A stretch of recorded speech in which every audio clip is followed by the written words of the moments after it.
Hare Krishna, everyone. Welcome back to the daily readings of Srila Prabhupada's books.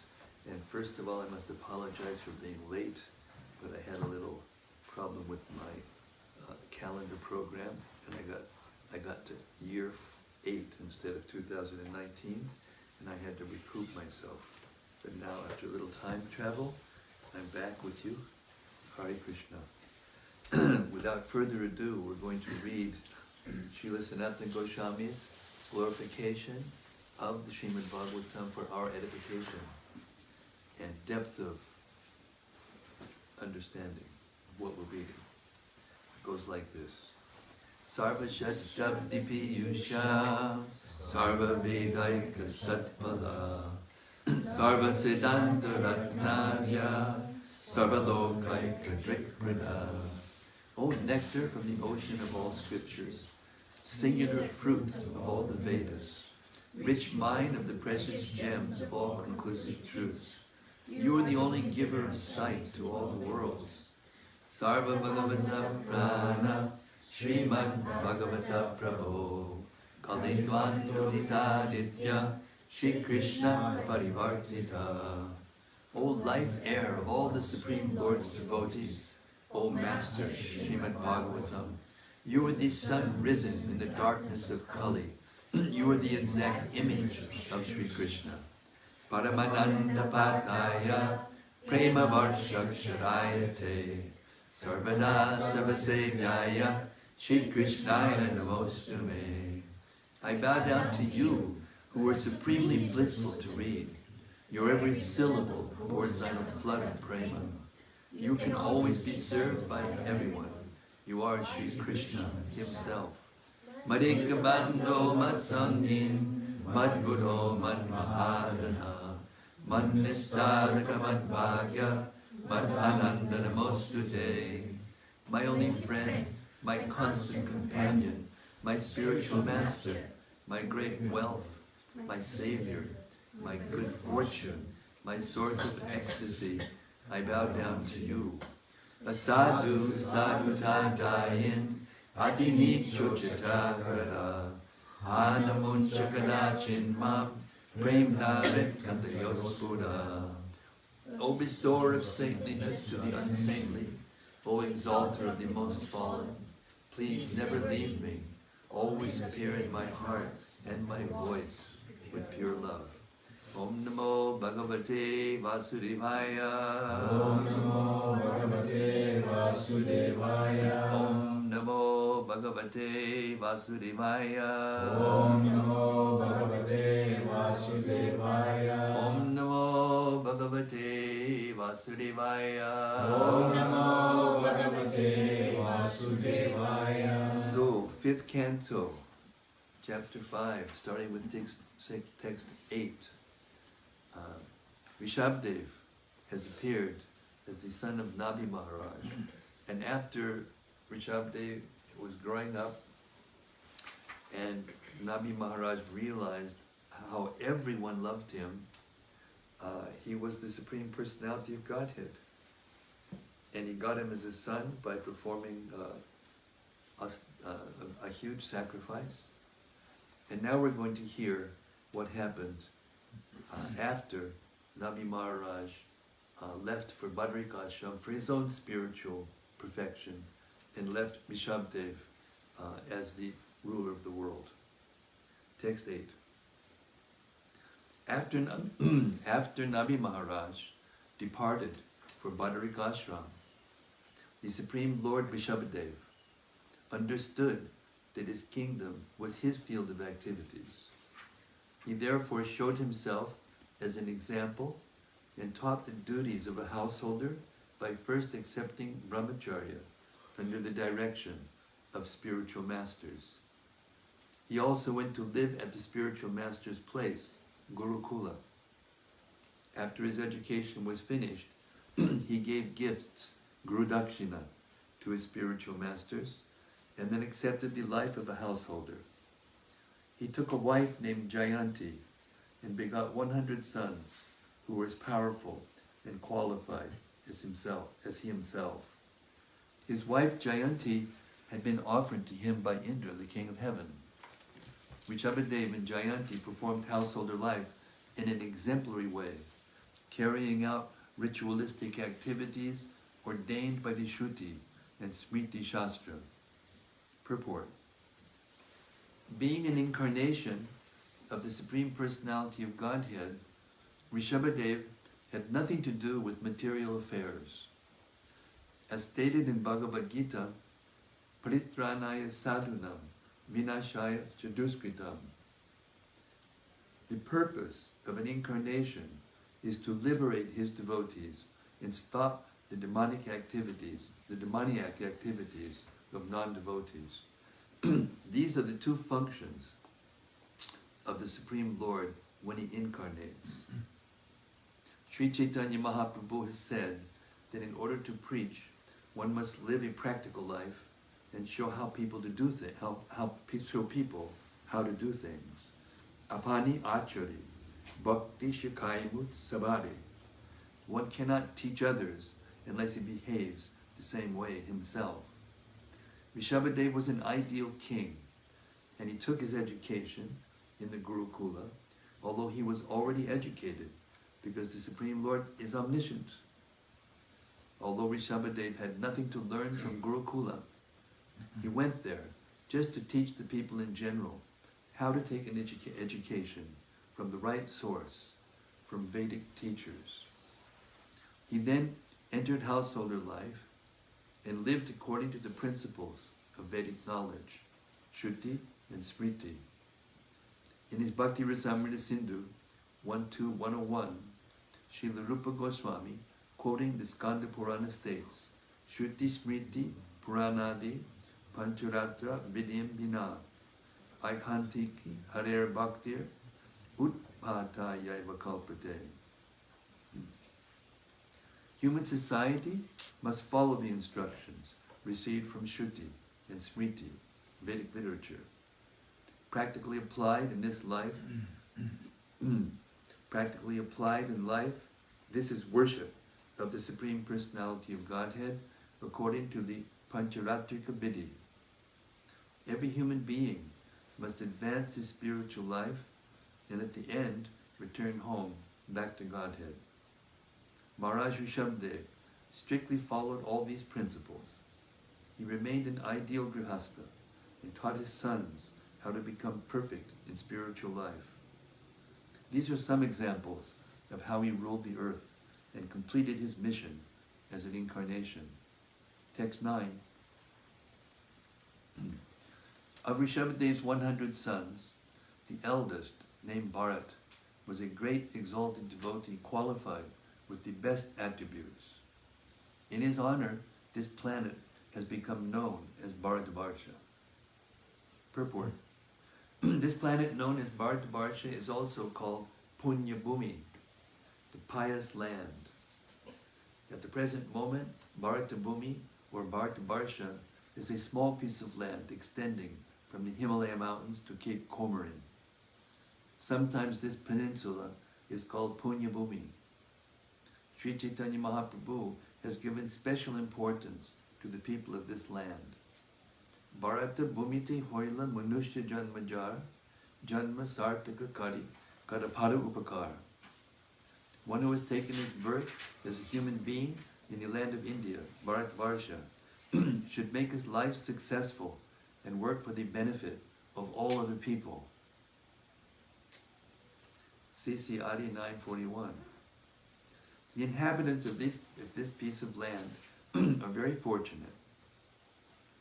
They can purify their existence by accepting this Krishna consciousness movement and go outside Bharatbhumi, India, and preach this cult to benefit the whole world. Text 10. Following Bharat, there were 99 other sons. Among these were 9 elderly sons named Kushavarta, Ilavarta, Brahmavarta, Malaya, Ketu, Bhadrasena, Indrasprik, Vidarbha, and Kikata. Text 11 and 12. In addition to these sons were Kavi, Havi, Antariksha, Prabhuda, Pipalayana, Avirhotra, Drumala, Shamasa, and Karabhajan. These were all very exalted, advanced devotees and authorized preachers of Srimad-Bhagavatam. These devotees were glorified due to their strong devotion to Vasudeva, the Supreme Personality of Godhead. Therefore they were very exalted. To satisfy the mind perfectly, Shukadeva Goswami, shall hereafter describe the characteristics of these 9 devotees when I discuss the conversation between Narada and Vasudeva. Text 13. In addition to these 19 sons mentioned above, there were 81 younger ones, all born of Rsabhadeva and Jayanti. According to the order of their father, they became well-cultured, well-behaved, very pure in their activities, and expert in Vedic knowledge and the performance of Vedic rituals. Thus they all became perfectly qualified brahmanas. Purport.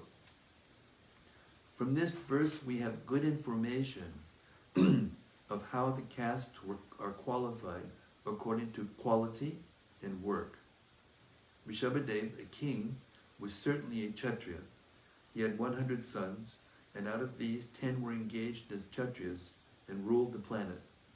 9 sons became good preachers of Srimad-Bhagavatam, Mahabhagavatas, and this indicates that they were above the position of brahmanas.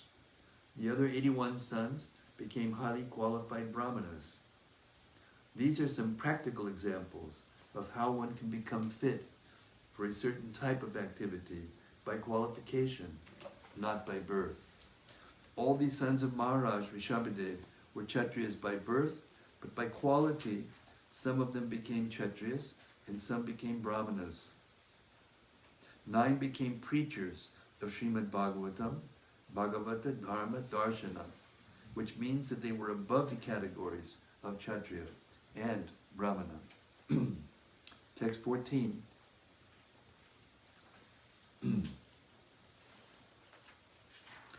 Being an incarnation of the Supreme Personality of Godhead, Lord Rsabhadeva was fully independent because his form was spiritual, eternal, and full of transcendental bliss.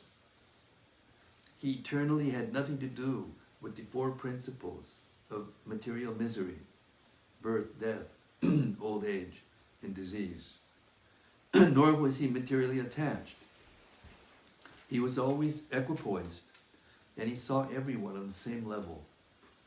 He was unhappy to see others unhappy, and he was the well-wisher of all living entities. Although he was a perfect personality, the Supreme Lord and controller of all, he nonetheless acted as if he were an ordinary, conditioned soul. Therefore, he strictly followed the principles of Varnashram Dharma and acted accordingly. In due course of time, the principles of Varnashram Dharma had become neglected. Therefore, through his personal characteristics and behavior, he taught the ignorant public how to perform duties within the Varnashram Dharma. In this way, he regulated the general populace in householder life, enabling them to develop religion and economic well-being, and to attain reputations, sons and daughters, material pleasure, and finally, eternal life. By his instructions, he showed how people could remain householders and at the same time become perfect by following the principles of Varnashram Dharma. Purport. The Varnashram Dharma is meant for imperfect, conditioned souls. It trains them how to become spiritually advanced in order to return home, back to Godhead. A civilization that does not know the highest aim of life is no better than an animal society. As stated in Srimad-Bhagavatam, Nate vidu swarkadiktim hi Vishnum. A human society is meant for elevation to spiritual knowledge, so that all of the people can be freed from the clutches of birth, death, old age, and disease. The Varnashram Dharma enables human society to become perfectly fit for getting out of the clutches of Maya, and by following the regulated principles of Varnashram Dharma, one can become successful. In this regard, see Bhagavad Gita 3, 21 through 24. Text 15. Whatever action is performed by a great man, common men follow. Purport. A similar verse is found in Bhagavad Gita 3:21. It is essential for human society to have a section of men perfectly trained as qualified brahmanas, according to the instructions of Vedic knowledge. Those below the Brahminical qualification, administrators, merchants, and workers, should take instructions from those ideal people who are considered to be intellectuals. In this way, everyone can be elevated to the highest transcendental position and be freed from material attachment. The material world is described by Lord Krishna himself as Dukhalayam Ashasvatam, a temporary place of misery. No one can stay here, even if he makes a compromise with misery. I'll read that again, please, unless there's objections. No one can stay here, even if he makes a compromise with misery. One has to give up this body and accept another, which may not even be a human body. As soon as one gets a material body, he becomes Dehabrit, or Dehi. In other words, he is subjected to all the material conditions. The leaders of society must be so ideal that by following them, one can be relieved from the clutches of material existence. Text 16. Although Lord Rsabhadeva knew everything about confidential Vedic knowledge, which includes information about all types of occupational duties, he still maintained himself as a Kshatriya and followed the instructions of the Brahmanas as they related to mind control, sense control, tolerance, and so forth. Thus he ruled the people according to the system of Varnashram Dharma, which enjoins that the Brahmanas instruct the Kshatriyas and the Kshatriyas administer to the state through the Vaishyas and Shudras. Purport. Although Rsabhadeva knew all the Vedic instructions perfectly well, he nonetheless followed the instructions of the Brahmanas in order to perfectly maintain the social order. The Brahmanas would give advice according to the Shastras, and all the other castes would follow. The word Brahma means perfect knowledge of all activities. And this knowledge is very confidentially described in the Vedic literatures. Men trained perfectly as Brahmanas should know all Vedic literature, and the benefit derived from this literature should be distributed to the general populace. The general populace should follow the perfect Brahmana. In this way, one can learn how to control the mind and senses, and thus gradually advance to the spiritual perfection. Text 17. Lord Rsabhadeva performed all kinds of sacrifices 100 times according to the instructions of the Vedic literatures. We got a problem? They said the sound is...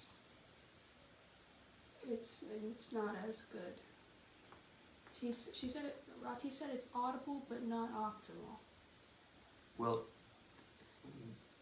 apologies to everyone. We had some technical difficulties with the microphones yesterday, and Shwetadweep has ordered a brand new set, but until then we may have to tolerate. But yesterday the mic was good, the last part, and at least my mic, what I was speaking through. So am I speaking through the wrong one? Oh, it's the same one. Same one. And we've got the same setup? Yeah. Yeah. Well, I'm not going to waste any more time with this. Rati, turn up your hearing aids. We're gonna keep on going with what we got, because it's better than nothing. Hare Krishna. Okay. Lord Rsabhadeva performed all kinds of sacrifices 100 times according to the instructions of the Vedic literatures. Thus he satisfied Lord Vishnu in every respect. All the rituals were enriched by first-class ingredients. They were executed in holy places according to the proper time by priests who were all young and faithful. In this way, Lord Vishnu was worshipped, and the prasad was offered to all the demigods. Thus, the functions and festivals were all successful. Purport. It is said, Komara acharet pragyo dharman bhagavatan iha. Bhagavatam 7:6-1. A ritual should be performed by young men, even boys, at a tender age, in order for the ritual to be performed successfully. From childhood, people should be trained in Vedic culture, especially in devotional service. In this way, one can perfect one's life. A Vaishnava does not disrespect the demigods, but on the other hand, he is not so foolish that he accepts each and every demigod as the Supreme Lord. The Supreme Lord is master of all demigods. Therefore, the demigods are his servants. The Vaishnava, accepting the demigods as servants of the Supreme Lord, worships them properly. In the Brahma Samhita, the important demigods, Lord Shiva, Lord Brahma, and even the incarnations and expansions of Lord Krishna, like Mahavishnu, Garbhodakashayi Vishnu, and all the other Vishnu Tattvas, as well as the Shakti Tattvas, like Durga Devi, are all worshipped by the process of worshipping Govinda, with the words, Govindam Adipurusham Tamaham Bhajami. A Vaishnava worships the demigods in relation to Govinda, not independently. Vaishnavas are not so foolish that they consider the demigods independent of the Supreme Personality of Godhead. This is confirmed in Chaitanya Charitamrita. Ekale Ishwara Krishna Rsabhadeva. The Supreme Master is Krishna, and all others are his servants. Text 18. What we could do is get the old microphone that we used before and set it up with that. Because these are the new ones. I think they're in the bag that They're not. The bag is here. That's right. TK. Text 18. No one likes to possess anything that is like a will-o'-the-wisp or a flower in the sky. For everyone knows very well that such things do not exist. When Lord Rsabhadeva ruled this planet of Bharatvarsha, even common men did not want to ask for anything at any time or by any means.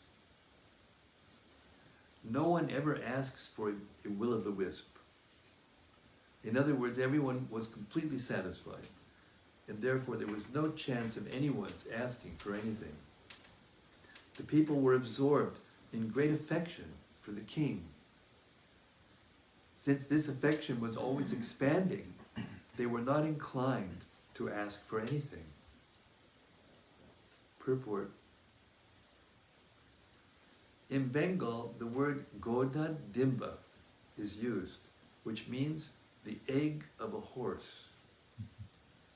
Since a horse never lays an egg, the word Godhead Dimba actually has no meaning. In Sanskrit, there's a word ka pushpa, which means the flower in the sky. No flower grows in the sky. Therefore, no one is interested in asking for ka pushpa or Godhead Dimba. During the reign of Maharaj Rsabhadeva, people were so well equipped that they did not want to ask for anything. they were immensely supplied with all necessities of life due to King Rsabhadeva's good government. Consequently, everyone felt full satisfaction and did not want anything. This is the perfection of government. If the citizens are unhappy due to bad government, the heads of government are condemned. During these democratic days, monarchy is disliked by the people, but here is an example of how an emperor of the whole world kept all the citizens fully satisfied by supplying the necessities of life and following the Vedic principles. Thus everyone was happy during the reign of Maharaj Rsabhadeva, the Supreme Personality of Godhead. Text 19. Once, while touring the world, Lord Rsabhadeva, the Supreme Lord, reached a place known as Brahmavarta. There was a great conference of learned brahmanas at that place, and all the king's sons attentively heard the instructions of the brahmanas there. At that assembly, within the hearing of the citizens, Rsabhadeva instructed his sons, although they were already very well behaved, devoted, and qualified. He instructed them so that in the future they could rule the world very perfectly. Thus he spoke as follows. Purport. The instructions of Lord Rsabhadeva to his sons are very valuable if one wants to live peacefully within this world, which is full of miseries. In the next chapter, Lord Rsabhadeva gives his sons these valuable instructions. Thus end the Bhaktivedanta purports of the 5th canto, 4th chapter of Srimad-Bhagavatam, entitled The Characteristics of Rsabhadeva, the Supreme Personality of Godhead.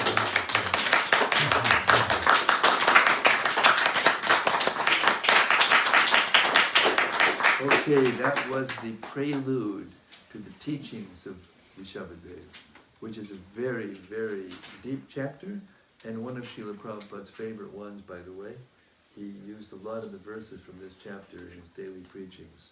So please turn up your hearing aids and your antennas, your spiritual antennas, fine-tune your hearts, and hear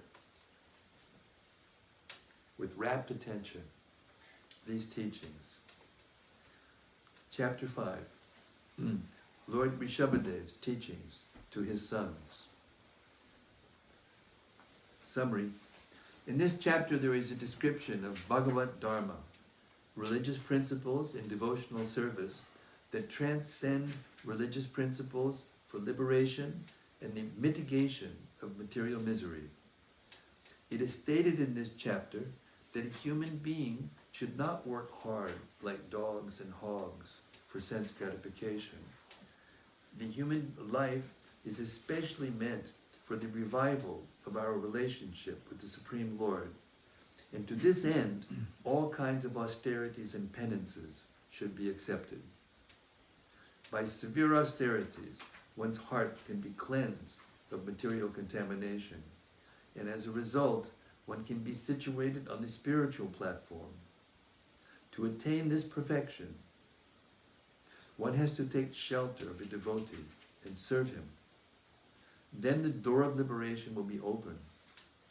Those who are materially attached to women and sense gratification gradually become entangled in material consciousness and suffer the miseries of birth, old age, disease, and death. Those who are engaged in the general welfare of all and who are not attached to children and family are called Mahatmas. Those who are engaged in sense gratification, who act piously or impiously, cannot understand the purpose of the soul.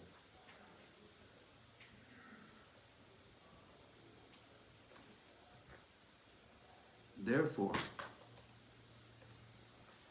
they should approach a highly elevated devotee and accept him as a spiritual master.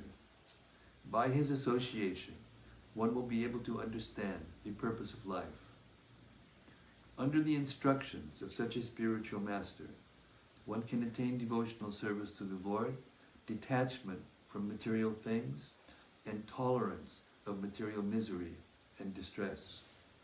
One can then see all living entities equally, and one becomes very eager to know about transcendental subject matters.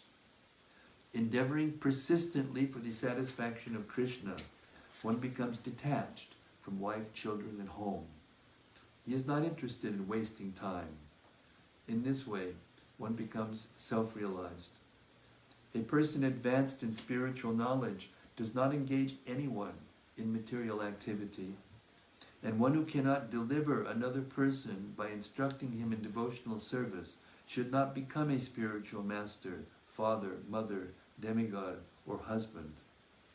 Instructing his 100 sons, Lord Rsabhadeva advised them to accept their eldest brother, Bharat, as their guide and Lord, and thereby serve him. Of all living entities, the Brahmanas are the best. And above the Brahmanas, the Vaishnavas are situated in an even better position. Serving a Vaishnava means serving the Supreme Personality of Godhead. Thus, Shukadeva Goswami describes the characteristics of Bharat Maharaj and the sacrificial performance executed by Lord Rsabhadeva for the instruction of the general populace. Text 1. Lord Rsabhadeva told his sons, "My dear boys, of all the living entities who have accepted material bodies in this world, one who has been awarded this human form should not work hard day and night simply for sense gratification, which is available even for dogs and for hogs that eat stool. One should engage in penance and austerity to attain the divine position of devotional service. By such activity, one's heart is purified, and when one attains this position, he attains eternal, blissful life, which is transcendental to material happiness and which continues forever." Nayam deho dehabhajam niloke kastad kaman arhate vidbhujam ye tapo divyam putrika yena satvam shudyat yasmad ramasaukyam twanantam. Very famous verse. Purport. In this verse, Lord Rsabhadeva tells his sons about the importance of human life. The word dehabhak refers to anyone who accepts a material body, but the living entity who is awarded the human form must act differently from the animals. Animals like dogs and hogs enjoy sense gratification by eating stool. After undergoing severe hardships all day, human beings are trying to enjoy themselves at night by eating, drinking, having sex, and sleeping. At the same time, they have to properly defend themselves. However, this is not human civilization. Human life means voluntarily practicing suffering for the advancement of spiritual life. There is, of course, suffering in the lives of animals and plants, which are suffering due to their past misdeeds.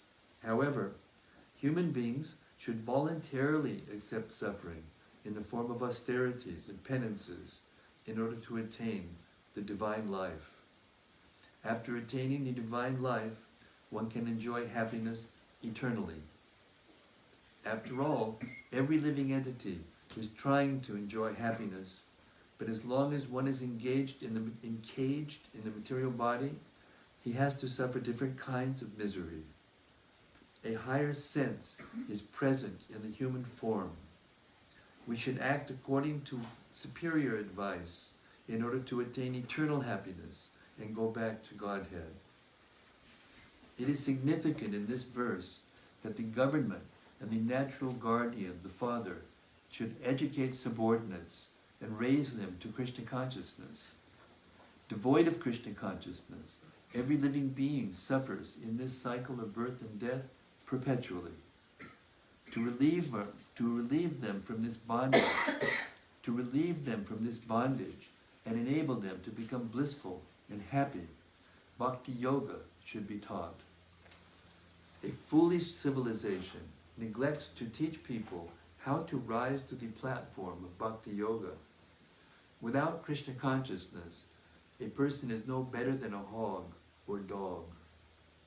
The instructions of Rsabhadeva are very essential at the present moment. People are being educated and trained to work very hard for sense gratification, and there's no sublime aim in life. Shall I repeat that? Please. People are being educated and trained to work very hard for sense gratification, and there is no sublime aim in life. No what? Sublime aim in life. Just checking.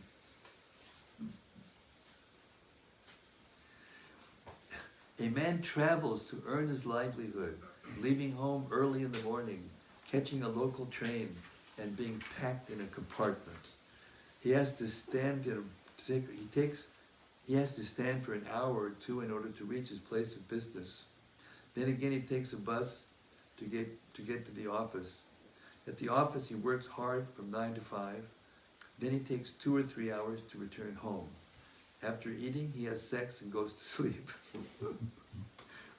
For all this hardship, his only happiness is a little sex. Yan maitunadi griyamedi sukham itucham. Rsabhadeva clearly states that human life is not meant for this kind of existence, which is enjoyed even by dogs and hogs. Indeed, dogs and hogs do not have to work so hard for sex. A human being should try to live in a different way and should try to not imitate dogs and hogs. The alternative is mentioned. Human life is meant for tapasya, austerity, and penance. By tapasya, one can get out of the material clutches. When one is situated in Krishna consciousness, devotional service, his happiness is guaranteed eternally. By taking to bhakti yoga, devotional service, one's existence is purified. The living entity is seeking happiness, life after life, but he can make a solution to all his problems simply by practicing bhakti yoga. Then he immediately becomes eligible to return home, back to Godhead, as confirmed in Bhagavad Gita 4:9. Janma karma chame divyam evam yo veditat pataha chaktva deham punar janma naitimam iti sorjana. One who knows the transcendental nature of my appearance and activities does not, upon leaving the body, take his birth again in this material world, but attains my eternal abode, O Arjuna. Text 2. Mahat sevam dvaram ahur vimuktes tamo dvaram yoshitam sangi sangam mahantas te samachita prashanta mimanyavak suridak sadavo ye. One can attain the path of liberation from material bondage only by rendering service to highly advanced spiritual personalities. These personalities are impersonalists and devotees. Whether one wants to merge into Lord's existence or one wants to associate with the personality of Godhead, one should render service to the Mahatmas. For those who are not interested in such activities, who associate with people fond of women and sex, the path to hell is wide open. The Mahatmas are equipoised. They do not see any difference between one living entity and another. They are very peaceful and are fully engaged in devotional service. They are devoid of anger and they work for the benefit of everyone. They do not behave in any abominable way. Such people are known as Mahatmas.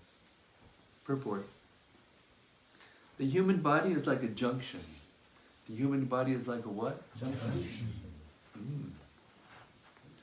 One may either take the path of liberation or the path leading to a hellish condition. How one can take these paths is described herein. On the path of liberation, one associates with Mahatmas, and on the path of bondage, one associates with those attached to sense gratification and women. There are two types of Mahatmas, the impersonalist and the devotee. Although their ultimate goal is different, the process of emancipation is almost the same. Both want eternal happiness. One seeks happiness in impersonal Brahman, and the other seeks happiness in the association of the Supreme Personality of Godhead. As described in the first verse, Brahma Sokyam. Brahman means spiritual or eternal. Both the impersonalist and the devotee seek eternal blissful life. In any case, it is advised that one become perfect. In the words of Chaitanya Charitamrita, Madhya 22:87, Asatsanga Tyaga E Vaishnava Achar Sri Sangi Eka Sadhu Krishna Bhakta Ar. To remain unattached to the modes of material nature, one should avoid associating with those who are asat, materialistic. There are two kinds of materialists. One is attached to women and sense gratification, and the other is simply a non-devotee. On the positive side is association with Mahatmas, and on the negative side is the avoidance of non-devotees and women hunters. Text 3.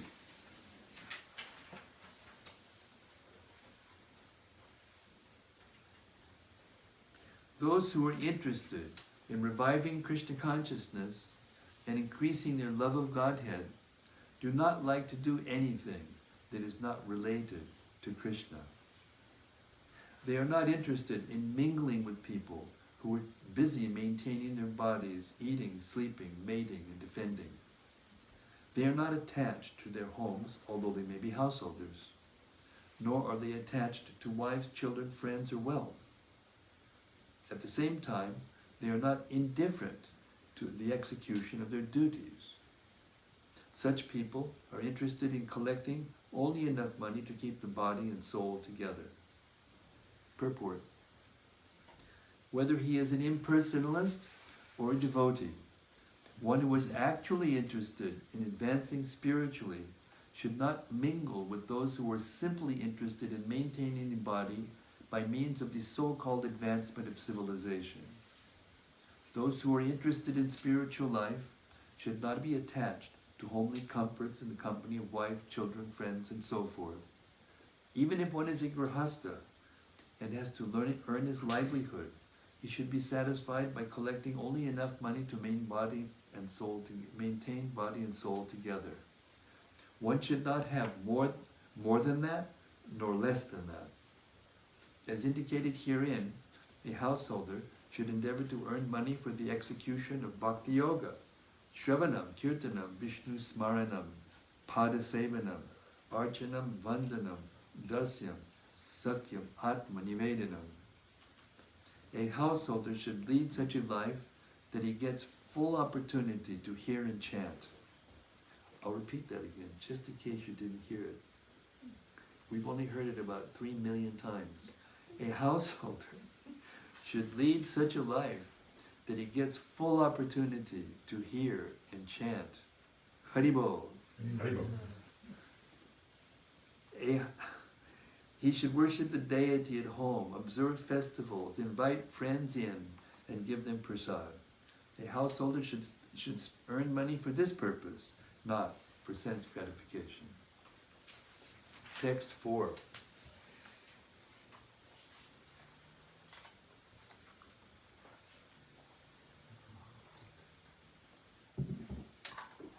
Excuse me, I'm going to juice up my voice a little.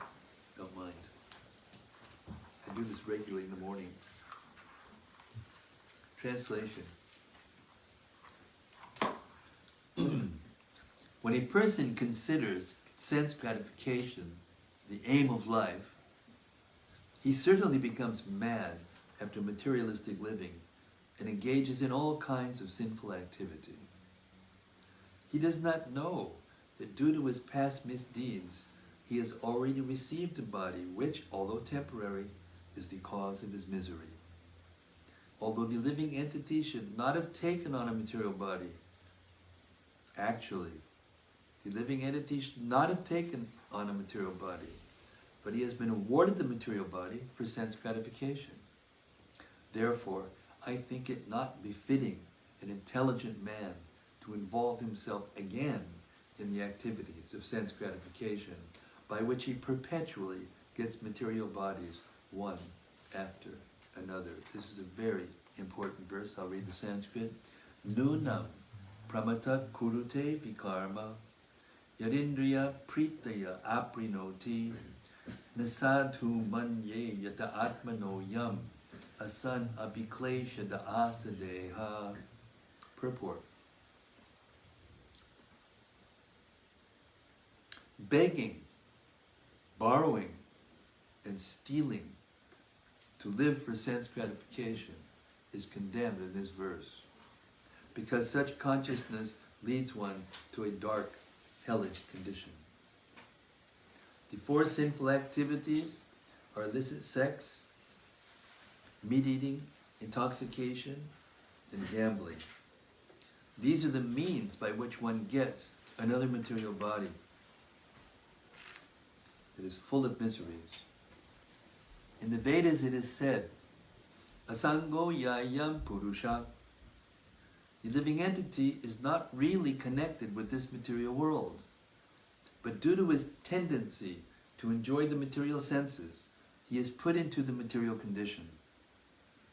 One should perfect his life by associating with devotees. He should not become further implicated in the material body. Text 5.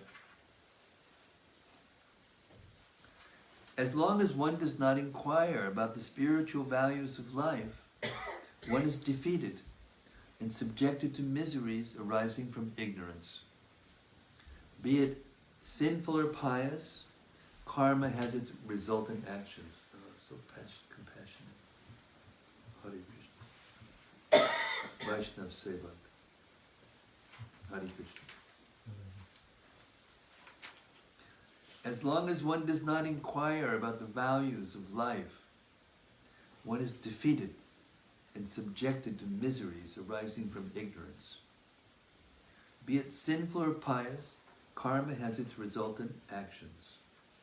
If a person is engaged in any kind of karma, his mind is called karmatmaka, colored with fruitive activity. As long as the mind is impure, consciousness is unclear, and as long as one is absorbed in fruitive activity, he has to accept a material body. Purport. Generally, people think that one should act very piously in order to be relieved from misery, but this is not a fact. Even though one engages in pious activity and speculation, he is nonetheless defeated. His only aim should be emancipation from the clutches of Maya and all material activities. Speculative knowledge and pious activity do not solve the problems of material life. One should be inquisitive to understand his spiritual position. As stated in Bhagavad Gita 4:37, Yatai dung si samidno near, Yatai dung si samidno near, Basmasat kuruter juna, Jnanagni sarvakarmani, Basmasat kurute tata. As a blazing fire turns firewood to ashes, O Arjuna, so does the fire of knowledge burn to ashes all reactions to material activities. Unless one understands the self and its activities, one has to be considered in material bondage. In Srimad-Bhagavatam 10.2.32, it is also said, Ye ravi daksha vimukti maninas tvayast bhavat avishuddha buddhiya. A person who does not have knowledge of devotional service may think himself liberated, but actually he is not. Aruya krich trina padam padam tatak padan chadano nabita yushmadam graham. Such people may approach the impersonal Brahman effulgence, but they fall down again into material enjoyment because they have no knowledge of devotional service. As long as one is interested in karma and jnana, he continues enduring the miseries of material life: birth, death, old age, disease, birth, old age, disease, and death. Karmis certainly take on one body after another. As far as jnanis are concerned, unless they are promoted to the topmost understanding, they must return to the material world. As explained in Bhagavad Gita 7:19, Bahunam janmanam ante jnanavan mam prapadyate. The point is to know Krishna, Vasudeva, as everything, and surrender unto him. Karmis do not know this, but a devotee who is 100% engaged in the devotional service of the Lord knows fully what is karma and jnana. Therefore, a pure devotee is no longer interested in karma or jnana. Anyabilashita shunyam jnana karmadyanavritam. The real bhakta is untouched by any tinge of karma and jnana. His only purpose in life is to serve the Lord. His only purpose of life is to serve the Lord. Just checking. Yeah. Text 6.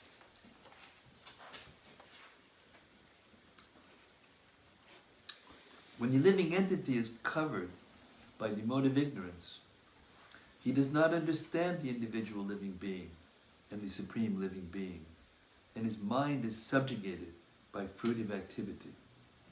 Therefore, until one has love for Lord Vasudeva, who is none other than myself, he is certainly not delivered from having to accept a material body again and again. Purport. When the mind is polluted by fruitive activity, the living entity wants to be elevated from one material position to another. Generally, everyone is involved in working hard day and night to improve his economic condition. Even when one understands the Vedic rituals, he becomes interested in promotion to heavenly planets, not knowing that one's real interest lies in returning home, back to Godhead. By acting on the platform of fruitive activity, one wanders throughout the universe in different species and forms.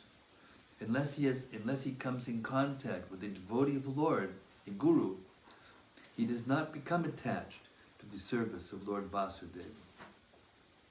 Knowledge of Vasudeva requires many births to understand. As confirmed in Bhagavad Gita 7:19, Vasudeva Sarvamiti Samahatma Sudur Labaha. After struggling for existence for many births, one may take shelter of the lotus feet of Lord Vasudeva, Krishna. When this happens, one actually becomes wise and surrenders unto him. That is the only way to stop the repetition of birth and death. This is confirmed in Chaitanya Charitamrita, Madhya 19:151, in the instructions given by Sri Chaitanya Mahaprabhu to Srila Rupa Goswami at Dashashrameda Ghat. Brahmanda Brahmite Kon Bhagyavan Jeev Guru Krishna Prasadi Poi Bhakti Lata Bij. The living entity wanders throughout different planets in different forms and bodies. But if by chance he comes in contact with the bona fide spiritual master, by the grace of the spiritual master, he receives Lord Krishna's shelter and his devotional life begins. Text 7. I'm going a little later tonight because we started so late. Don't mind, please. Hare Krishna. Text 7. Even though one may be very learned and wise, if he is mad, if if he does not understand that the endeavor for sense gratification is a useless waste of time. I'll repeat that again. So good.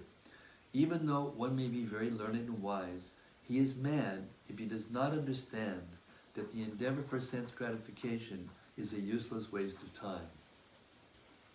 Being forgetful of his own self, of his own interest, he tries to be happy in the material world, centering his interests around his home, which is based on sexual intercourse, and which brings him all kinds of material miseries. In this way, one is no better than a foolish animal. Purport. In the lowest stage of devotional life, one is not an unalloyed devotee. Anyabilashitan shunyam jnana karma jnanavritam. To be an unalloyed devotee, one must be freed from all material desires and untouched by fruitive activity and speculative knowledge. On the lower platform, one may sometimes be interested in philosophical speculation with a tinge of devotion. However, at that stage, one is still interested in sense gratification and is contaminated by the modes of material nature. The influence of Maya is so strong that even a person advanced in knowledge actually forgets that he is Krishna's eternal servant. Therefore, he remains satisfied in his household life, which is centered around sexual intercourse. Conceding to a life of sex, he agrees to suffer all kinds of material miseries. Due to ignorance, one is thus bound by the chain of material laws. We'll stop here, Hare Krishna, for tonight. And now, you know, one of these microphones is defective. Did he show you which one was? He said he took out the defective one. Oh, he took out the, okay, that's all I wanted to know. Okay, so here we are in our favorite time of the day, the open mic time. Wow, did you see that? Uncle John put his hand up first, before I could even finish the sentence. He's eager. He's eager. I see you're very prepared over there. He told me to do it like Oh, this. that's right. But you could have had it already. Yes. Yes. Always room for improvements. That's Vaisheshika Prabhu's motto. I was just interested in how this is like how to preach in a way, how to explain something to somebody who's not familiar with Krishna consciousness. And I'll read this. When the mind is polluted by fruitive activity, the living entity wants to be elevated from one material position to another. How would you explain fruitive activity to somebody who is not on, some real simple way to explain fruitive activity to somebody? Well, what Prabhupada did was he pointed out that despite all of his endeavor to be happy, he was still suffering. And if they can't understand that, if they can't accept that they are suffering at least sometime, that their activity, that what they're doing to be happy, isn't making them happy, then you're probably wasting your time. Okay. In other words, preaching is an art, and the person you have in front of you has different capacity to hear, and you have to learn the art of saying what they can hear nicely in order to get to the point. So you can't just beat them over the head with this, depending on who you talk to, it's different what you'll say to bring a person to that point of being able to hear something that's very heavy to hear. Like we got a bunch of saints in this room, and they can hear what they just heard from Rsabhadeva, which is some of the heaviest preaching in the Bhagavatam, direct, And Prabhupada's purports are merciful, but a materialist might say merciless. So you have to kind of, you have to get to know the person you're talking to and get to see what they, can hear. And sometimes you have to say something. Prabodhananda Saraswati Thakur, he said this. There's a verse, I don't remember the Sanskrit. Do you remember the Sanskrit?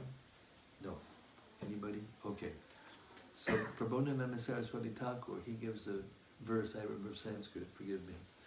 But he says, the preaching mode is this. My dear sir, you are so intelligent. You may be the most intelligent person I've ever met. That person really knows something. And he's actually got it on the ball, like he's learned, he's seeing things for what they are. People like that, they need to hear things like that. And then when you've really got them and they're saying, yeah, you're right, yeah. Then you say, I just have one thing to ask. Yeah, anything, what is it? Just forget what you've learned.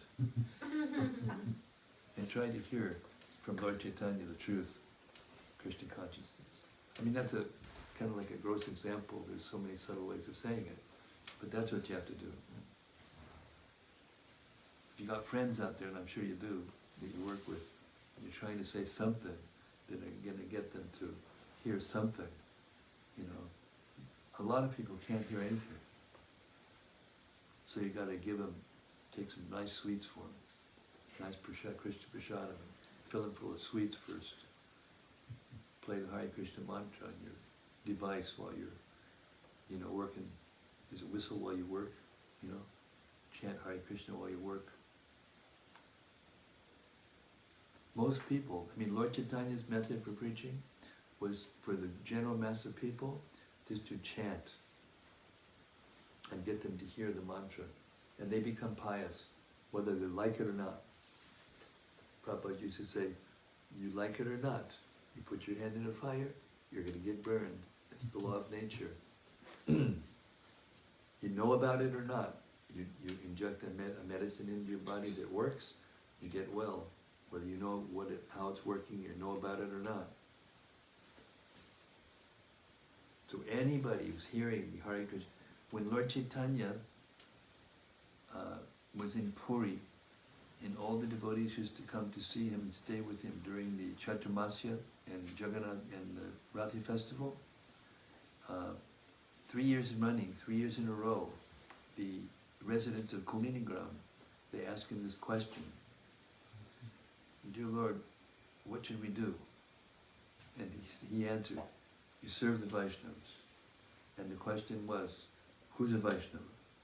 And 3 years they got the same question, and 3 years they gave a different answer.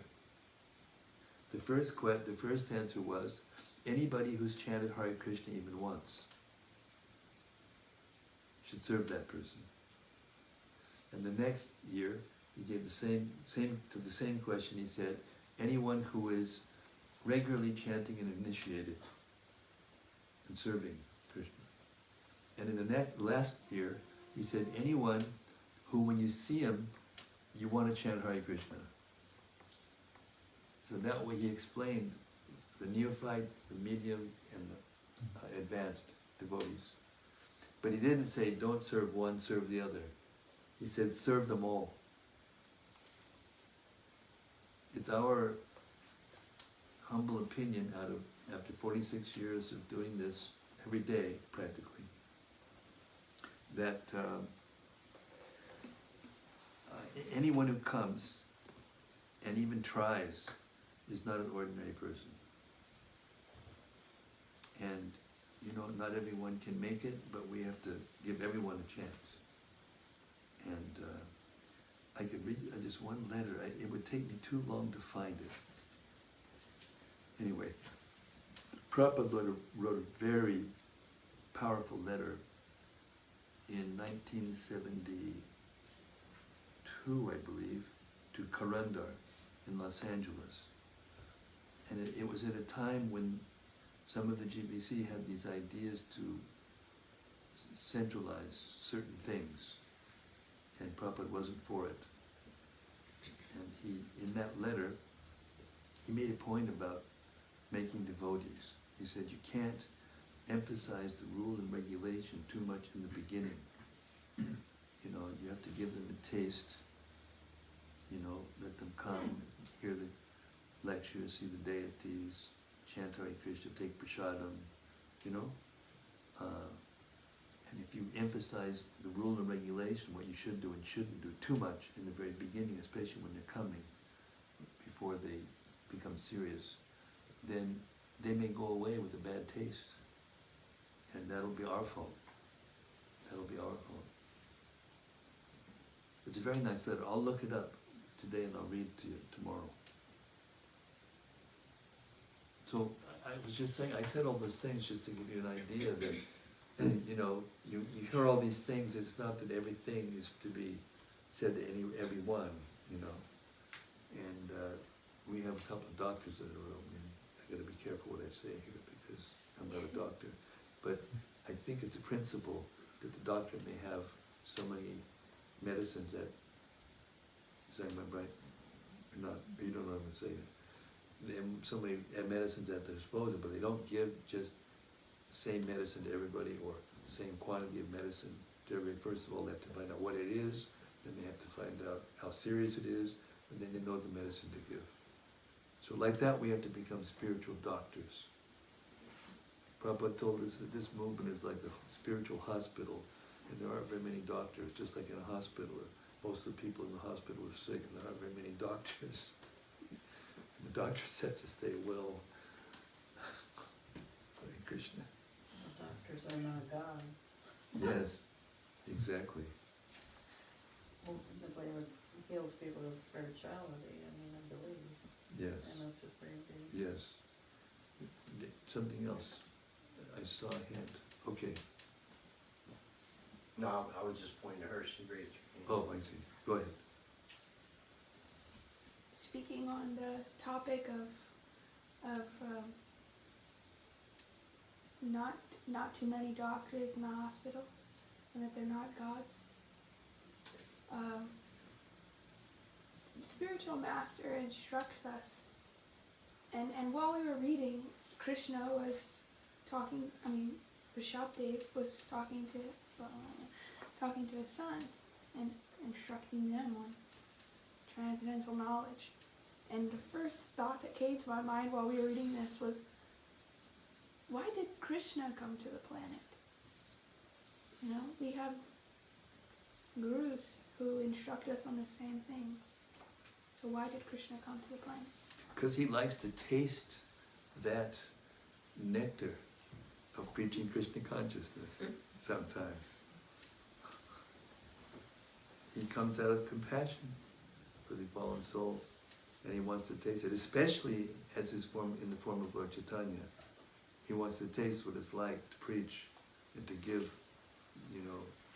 I mean, he does say in the 11th canto and in the 9th canto that he has decided to deliver the world through the dust of the lotus feet of his devotees.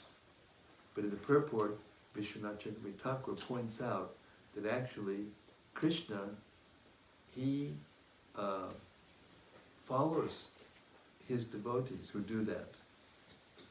He becomes the servants of his own devotees. Yes, because he's always trying to please his devotees, just like his devotees are always trying to please him.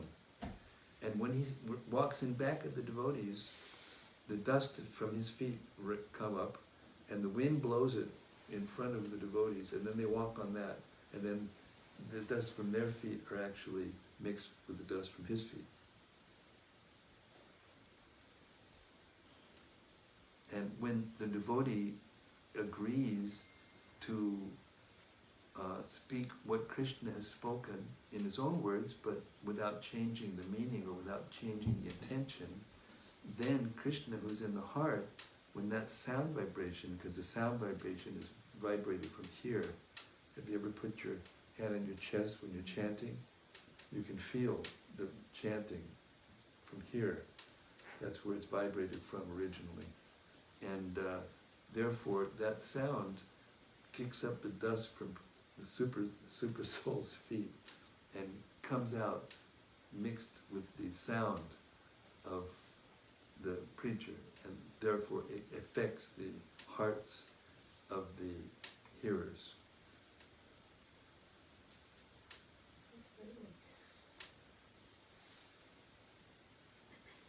That's why a person like a guru like Prabhupada who was Prabhupada. He's the master at whose feet all of her masters had to sit. When he said the same words, you'd get it. Whereas another person would say the same words and they wouldn't get it the same way. Of course, not everyone got it, because some people were, resistant, hesitant, resistant, or atheistic, and they couldn't get it from Prabhupada. But anyone who was sincere and honest, and they heard the same very complicated or deep spiritual concepts, we would just get it, even though we didn't read all the books. In the beginning there weren't any books. I mean, I came in 1972, and after I came, we got the first 6 volumes of the Bhagavatam. In the beginning we had Nectar Devotion, Teachings of Lord Chaitanya, and an abridged version of the Gita. That was about it. Nisha Upanishad.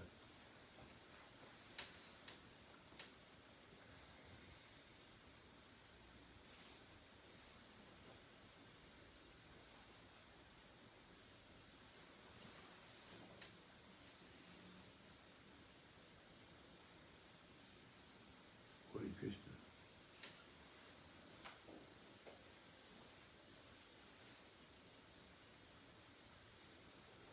Okay. Bewitching hour, it's 8 o'clock. I gotta go get up early in the morning, do my recording. Thank you so much, everyone. Hare Krishna, for your ears and your hearts. Thank you, everyone out in cyberspace. Lord Rsabhadeva ki jai, the teachings of Lord Rsabhadeva ki jai, Srimad-Bhagavatam ki jai, God Premanandi, Hari Hari Bo. Thank you very much. Same time.